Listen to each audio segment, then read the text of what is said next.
नमस्कार, मी निखिल पिंगळे गोंदिया या आपल्या जिल्ह्याचा पोलीस अधीक्षक म्हणून कार्यरत आहे गेले 1 वर्ष 2 महिने.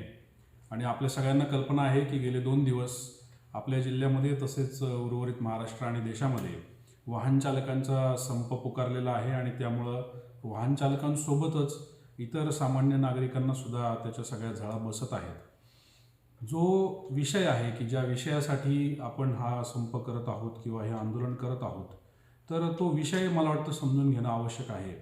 आणि इथे मी एक जिल्ह्याचा पोलीस अधीक्षक म्हणून आणि माझ्या अंतर्गत काम करणारे जे इतर पोलीस अधिकारी अंमलदार आहेत, तर या सगळ्यांचा एक या ठिकाणी त्यांचा नेतृत्व करत असणारा एक प्रशासनाचा घटक म्हणून मी हा संभाषण करत आहे. आणि मला असं वाटतं की आंदोलन नक्कीच हे आपलं संविधानिक अधिकार आहे, परंतु ते आपण कशासाठी करतोय हा कायदा समजून घेणं किंवा त्याच्यातल्या तरतुदी समजून घेणं हे जास्त आवश्यक आहे. हा संभाषण साधण्याचं कारण असं की मला देखील या कायद्याची किंवा त्याच्यातल्या तरतुदींची फारशी सगळी कल्पना अजून आलेली नाही, परंतु तरीसुद्धा ज्यावेळी मी काही चालकांबरोबर याबाबत संभाषण साधलं त्यावेळी मला लक्षात आलं की त्यांनासुद्धा याच्याबद्दल फारशी कल्पना नाही. प्रत्येक जणाला असंच वाटतंय की 7 वर्ष शिक्षा, 10 वर्ष शिक्षा, 7 लाख रुपये दंड. परंतु आता आपण जर तरतुदींकडं पाहायचं म्हटलं तर पूर्वीची जी आपली IPC होती, भारतीय दंड संहिता, ही जी जुनी आपली जी संहिता होती, तर ही इंग्रजांनी 1860मध्ये तयार केली आणि त्याच्यानुसारच आपण आजही काम करत होतो, कार्यरत होतो. आता भारतीय न्याय संहिता अशी ही ओळखली जाणारी आपली आता जी न्यायालयीन तरतूद आहे, कायद्याची तरतूद आहे, तर याच्यामध्ये आधीचं जे कलम 304 आहे त्याला आता कलम 106 म्हणून ओळखलं जाणार आहे, कॉझिंग डेथ बाय नेग्लिजन्स. आता कॉझिंग डेथ बाय नेग्लिजन्स म्हणजे काय की कुठल्या तरी निष्काळजीपणामुळं, हिंदीमध्ये लापरवाहीमुळं कोणाचा तरी मृत्यू ओढावला, याला कॉझिंग डेथ बाय नेग्लिजन्स म्हटलं जातं. या तरतुदी फक्त चालकांसाठी लागू आहेत का? तर अजिबात नाही. या प्रत्येक व्यक्तीसाठी, प्रत्येक माणसासाठी, जो गाडी चालवतोय, जो मशीन चालवतोय, जो ऑपरेशन करतोय, जो कुठेतरी इलेक्ट्रिसिटीचं काम करतोय, या प्रत्येकासाठी ही तरतूद लागू असते. आणि आताची जी तरतूद आहे, यापूर्वीची जी तरतूद होती, तर आताच्या तरतुदीमध्ये फरक असा आहे की आता या तरतुदीला 2 भागामध्ये विभागलेलं आहे, त्याच्यात 2 तुकडे करण्यात आलेले आहेत. पहिला तुकडा जो आहे, तर पहिला तुकडा हा आधीच्या तरतुदीप्रमाणेच, जसं ज्याप्रमाणे आधीच्या तरतुदीमध्ये काय होतं की जर कोणाच्या तरी नेग्लिजंट ॲक्टमुळं, कोणाच्या तरी निष्काळजीपणामुळं जर एखाद्याचा मृत्यू ओढावला तर त्याच्यावरती जो काही त्याच्यावरती गुन्हा दाखल होईल, त्याचा सगळा तपास झाल्यानंतर, त्याची चार्जशीट झाल्यानंतर, त्यानंतर जेव्हा न्यायालयीन प्रक्रिया संपेल आणि ज्यावेळी माननीय न्यायालय यांच्या असं लक्षात येईल आणि ज्यांचा असा निष्कर्ष निघेल की खरोखर त्या माणसाची ती चूक होती, त्यावेळी त्याला जास्तीत जास्त 2 वर्ष शिक्षा आणि न्यायालय म्हणेल त्या पद्धतीने त्याला दंड त्या ठिकाणी आकारण्यात येणार. आपल्या सगळ्यांना माहिती आहे की आपल्या बाजूला अपघात असे घडत असतात आणि ज्यावेळी ही सगळी प्रक्रिया होते, ज्यावेळी न्यायालयामध्ये सगळी प्रक्रिया चालते, त्यावेळी माननीय न्यायाधीश महोदय हे सगळ्या बाबींचा विचार करून त्याच्यावरती निर्णय देत असतात. त्याच्यामुळे आपल्या सगळ्यांच्या भोवती घडणाऱ्या अशा अपघातांमध्ये योग्य पद्धतीने, न्याय्य पद्धतीने कारवाई झाली किंवा नाही याची आपल्याला आपसुकच माहिती घेतल्यावरती सगळी कल्पना येऊ शकेल. आताची जी तरतूद आहे, या तरतुदीमध्ये ती शिक्षा जी आहे ती 2 वर्षावरून वाढून 5 वर्ष करण्यात आलेली आहे पहिल्या तुकड्यामध्ये. म्हणजे आता जे 106 कलम आहे त्याचा पहिला तुकडा नंबर 1 याच्यामध्ये ती तरतूद वाढवून 5 वर्ष केलेली आहे आणि इतर फाईन ज्या काही आहेत त्या लावण्यात आलेल्या आहे. मग हे कधी? तर हे ज्यावेळी न्यायाधीश महोदय निर्णय देतील त्यावेळी ही शिक्षा लागू होणार आहे. आता समजण्यासारखी बाब अशी आहे की मग ही शिक्षा वाढवली तर वाढवल्यामुळं लगेच तात्काळ अपघात घडल्या त्या ठिकाणी त्या व्यक्तीवरती किंवा त्या आरोपीवरती किंवा त्या चालकावरती कुठली कारवाई होणार आहे का? त्याच्यामध्ये काही फरक पडणार आहे का? तर एक गोष्ट लक्षात घ्या की माननीय सर्वोच्च न्यायालय यांनी सर्व पोलीस अधिकाऱ्यांना, सर्व प्रशासनाला, सर्व न्यायालयीन प्रक्रियेला एक सूचना दिलेली असते आणि ती ज्याला आपण अर्नेश कुमार जजमेंट नावाने ओळखतो, ती अशी आहे की 7 वर्षाच्या आतील जर एखादा गुन्हा असेल, त्याची शिक्षा 7 वर्षाच्या आतमध्ये आहे आणि असा जर गुन्हा असेल तर त्या गुन्ह्यामध्ये शक्यतो कुठल्याही प्रकारची अटकेची कारवाई करण्यात येऊ नये. अत्यंत आवश्यक असलं तर कारणांना नमूद करून मगच त्याच्यामध्ये अटकेची कारवाई करावी. मग असं असताना आधी 2 वर्ष शिक्षा होती, आता 5 वर्ष शिक्षा आहे.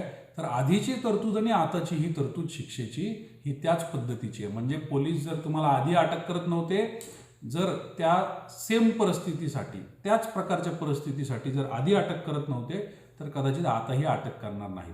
हे आपण लक्षात घ्यावं. विशेष कारण असलं तरच ती प्रक्रिया होणार आहे. म्हणजे आधीचं कलम आणि आताचं कलम याच्यात 2 वर्ष आणि 5 वर्ष हे वगळता कुठल्याही प्रकारचा फरक नाही. त्याचा देखील निर्णय हा न्यायालय घेणार आहे. न्यायालयाच्या प्रक्रिया संपल्यानंतर घेणार आहे. आता जाऊया आपण दुसऱ्या तुकड्याकडं. म्हणजे या सगळ्या या नवीन न्यायसंहितेमध्ये जी तरतूद अतिरिक्त करण्यात आलेली आहे ती आहे दुसऱ्या तुकड्याची.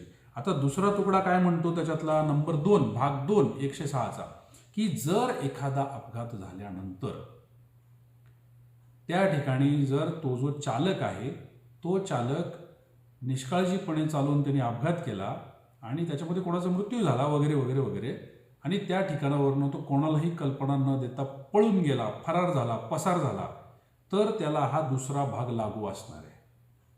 तसंच जर तो चालक तिथून ते ठिकाण सोडून पळून गेल्यानंतर ताबडतोब जर समजा पोलीस किंवा मॅजिस्ट्रेट यांना जर जाऊन त्यांनी कल्पना नाही दिली, तर त्या गोष्टीला तो त्या जागेवरनं फरार झाला असं गृहीत धरण्यात येईल. बऱ्याच चालक लोकांचं म्हणणं असं आहे की आम्हाला आमचे काम करत असताना प्रचंड अडचणींना सामोरं जायला लागतं आणि त्याच्यातलाच एक भाग म्हणजे जर अपघात झाला तर पब्लिक गोळा होते आणि पब्लिक लगेच त्यांना मारहाण करायला सुरू करते.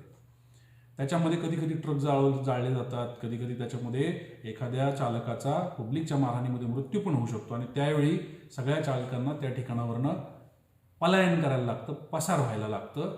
काही भागामध्ये, देशातल्या काही भागामध्ये किंवा आपल्या जिल्ह्याच्या काही भागांमध्ये अशी परिस्थिती ओढावते. पण लक्षात घ्या, ही तरतूद जी आहे ही नवीन तरतूद ज्याच्यामध्ये 10 वर्षाची शिक्षा दिलेली आहे आणि जो दंड आहे तर हा अशा लोकांसाठी आहे की हे जे लोक ज्या या अशा प्रकारच्या परिस्थितीतून पळून गेले, पळून गेल्यानंतर त्यांनी कुठल्याही पोलिसांना किंवा मॅजिस्ट्रेटला कुठल्याही प्रकारची कल्पना नाही दिली आणि ते तिथून गायब झाले, अशा लोकांसाठी ही तरतूद करण्यात आलेली आहे. ज्यावेळी अशी लोक पळून जातात त्यावेळी अनेक नानाविध अडचणींना समाजाला सुद्धा सामोरं जायला लागतं. आणि लक्षात घ्या, तो समाज म्हणजे इतर कुणी नाही तर आपण सगळेजण आहोत, त्याच्यात आपण चालक लोक सुद्धा आहोत. एखादी गाडी जर घटनास्थळावरनं पळून गेली आणि ती जर ट्रेसच नाही झाली तर त्या पीडित कुटुंबाला सुद्धा थर्ड पार्टी इन्शुरन्स असेल किंवा इतर कुठल्या गोष्टी असतील याचा सुद्धा लाभ मिळत नाही. न्याय तर मिळतच नाही, परंतु त्यांना इतर आर्थिक लाभ सुद्धा त्याच्यामध्ये मिळत नाही. आणि म्हणून अशा प्रकारचं निष्काळजी कृत्य झाल्यानंतर परत आणि अजून निष्काळजी कृत्याची पुनरावृत्ती करणाऱ्या लोकांसाठी फक्त आणि फक्त त्यांच्यासाठी हा दुसरा जो याच्यातला तुकडा आहे या कलमातला त्याचा वापर केला जाणार आहे. म्हणजे याचा अर्थ काय की तुम्ही त्या घटनावरती, त्या घटनेच्या ठिकाणी जर तुमच्या लक्षात आलं की माझ्यावरती पब्लिक हल्ला करू शकतं, माझ्या जीवाला धोका आहे, माझ्या गाडीला धोका आहे, तर तुम्ही तिथून तात्काळ निघून ताबडतोब जवळच्या पोलीस स्टेशनला किंवा जवळच्या मॅजिस्ट्रेटला जाऊन पोचून तुम्ही याची कल्पना द्यायची आहे. आजकाल प्रत्येक पोलीस स्टेशनच्या आवारामध्ये कॅमेरे लावलेले आहेत. जर चुकून कोणी पोलीसवाला म्हटलं की आम्हाला तुमची दाद घ्यायची नाही, आम्हाला तुमचं जे काही तुम्ही सांगताय ते ऐकून घ्यायचं नाही, तर काळजी करू नका. प्रत्येक पोलीस स्टेशनच्या आवारामध्ये कॅमेरे बसवलेले आहेत. आजकाल प्रत्येक लोकांच्या दुकानाच्या समोर CCTV लावलेले आहेत. त्याच्यामुळे तुम्ही जी गोष्ट सांगताय याची कोणीही नोंद नाही घेतली तरी CCTV असेल, कॅमेरा असेल, तुमचे साक्षीदार असतील ते त्याची निश्चित नोंद घेणार आहेत. फक्त तुम्ही जबाबदारीने त्या ठिकाणी पोहोचला पाहिजे, तुम्ही त्याची कल्पना दिली पाहिजे, हे लक्षात घ्या. अशाच इतर काही बाबी आहेत की ज्या या नवीन कायद्यामध्ये मांडण्यात आलेल्या आहेत. जसं उदाहरणार्थ अशा एखाद्या ठिकाणी जिथं एखाद्या चालकाच्या अनावधानाने एखादा असा अपघात झाला आणि त्याच्यामध्ये पब्लिक गोळा झाली आणि त्या पब्लिकने त्या ओळखत नसलेल्या चालकाला बेदम मारहाण केली आणि त्याच्यामध्ये जे घडू नये ते घडलं, तर त्याची सुद्धा तरतूद जी आधी कायद्यामध्ये नव्हती अशी विशेष तरतूद आता नवीन कायद्यामध्ये लिंचिंग म्हणजे एकत्र मिळून एकाच व्यक्तीला ज्याच्या जो एकटा व्यक्ती आहे, जो निहत्ता आहे, त्याच्यावरती हमला करून त्याचं बरं वाईट करणं याच्यासाठी सुद्धा नवीन कायद्यामध्ये तरतूद आलेली आहे. तर मला असं वाटतं की आपण सगळं जे काही आपला हा जो काही उठाठेव चालू आहे हा सगळा करण्यापूर्वी नक्की कायद्याच्या तरतुदींमध्ये काय बदल केलेला आहे हे समजून घेणं आवश्यक आहे.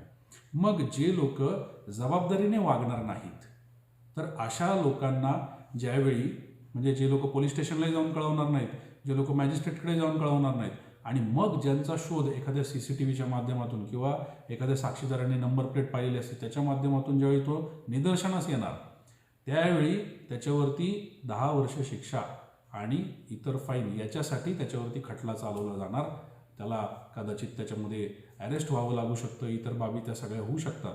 परंतु ही निश्चित विचार करण्यासारखी बाब आहे की जर तरतूद अशी असेल तर याच्यावरती आपण कशा पद्धतीने आपला रिस्पॉन्स, आपला फीडबॅक द्यायला पाहिजे. माझा हा प्रयत्न कोणाचंही मत वळवण्यासाठी किंवा बनवण्यासाठी नाही, तुमच्या सर्वांना फक्त या कायद्याच्या तरतुदीची माहिती देण्यासाठी आहे. यावर प्रत्येकाने आपापला निर्णय घ्यायचा की मला या कायद्यामध्ये बदल हवा नाही हवा, आणि जर हवा तर तो कशा पद्धतीने तो मी मिळवून घेतला पाहिजे. सरतेशेवटी जसं मी सुरुवातीला म्हटलं की संविधानाने प्रत्येकाला एखाद्या गोष्टीचा प्रोटेस्ट करण्याचा अधिकार दिलेला आहे, तर तो करत असताना मात्र तो संविधानिक पद्धतीनेच झाला पाहिजे, याची सगळ्यांनी दखल घ्यावी. धन्यवाद.